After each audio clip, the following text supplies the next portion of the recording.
2025-2026 season.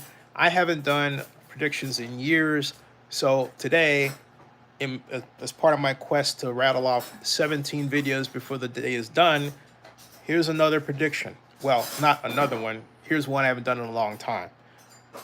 We have two games playing that will kick off the NBA season at 7:30 on Peacock. Kevin Durant goes in with his, another new team, right? And walks into a situation where he's going to be facing the Houston. Well, he's with the Houston Rockets. I'm sorry, that's his new team, but he's going to be facing the NBA champion Oklahoma City Thunder. Now, who do I think will win that game? I'm not going to pick against Kevin Durant in this game in the Houston Rockets because it's a new combination and versus a tested NBA champion in OKC Thunder. However, I will say that my picks this year are based on an observation that teams that have rangy, fast, tall players at every position, and center being the tallest, right, are the ones most likely to win the NBA championship because it's very difficult to beat a superbly athletic team of big men playing basketball. It just is. And it used to be, hey, you had the big center like Shaq in the middle, and you had the small guys outside, and Steph Curry shooting the three, which still matters a lot, and it will forever. But you want to have people around those players that are hard to move out of the way, can move you out of the way, can dunk, and can shoot the three when necessary. In other words, a quadruple threat. And there are a number of teams that have them.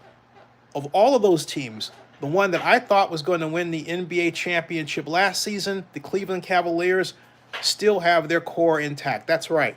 Donovan Mitchell's coming back. He feels like it's his time.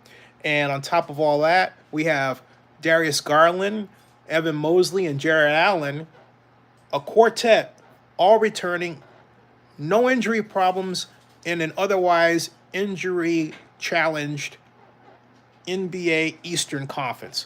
So don't be surprised if the Cavaliers come storming out of the gate again, but also don't be surprised if they don't get into this Tyrese Halliburton situation where they were surprised by the Indiana Pacers in the playoffs and lost. Why? Hey, Halliburton's out for the season. So you can't really count on the Pacers to have that same nucleus, here's that word again, to get it done on their end. You would say, what about the Chicago Bulls? And I would say, what about the Chicago Bulls? Still seeking glory.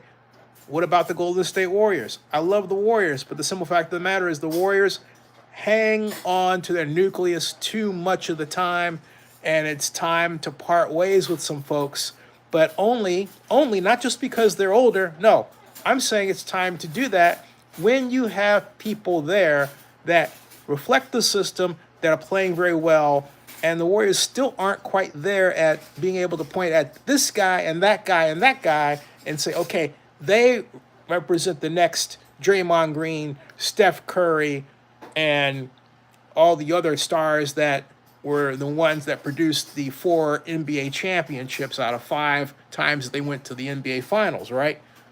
Again, love the Warriors. Still mad they left Oakland. I get it, though, because Oakland didn't do anything to keep them.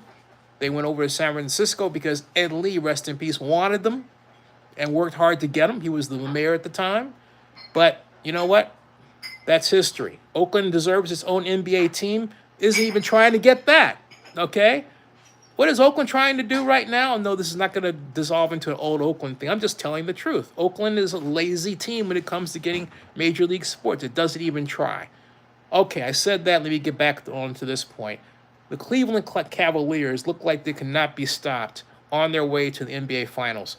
Now, you would also say that the team that was in the NBA Finals but lost, the New York Knicks, is also hungry and have a new coach, Mike Brown, who's an outstanding teacher of the game, well-regarded, and many believe is the best ingredient to get the Knicks to the finals, which I think would be cool to see. I'm not opposed to that. It's just that my spider sense is tingling. I think the Cavaliers have something in that nucleus, and I'm not going to look against it until I'm forced to. Subscribe to Zenny62 on YouTube and bookmark ZennyReport.com and something new related to NBA to come very soon. We'll see you.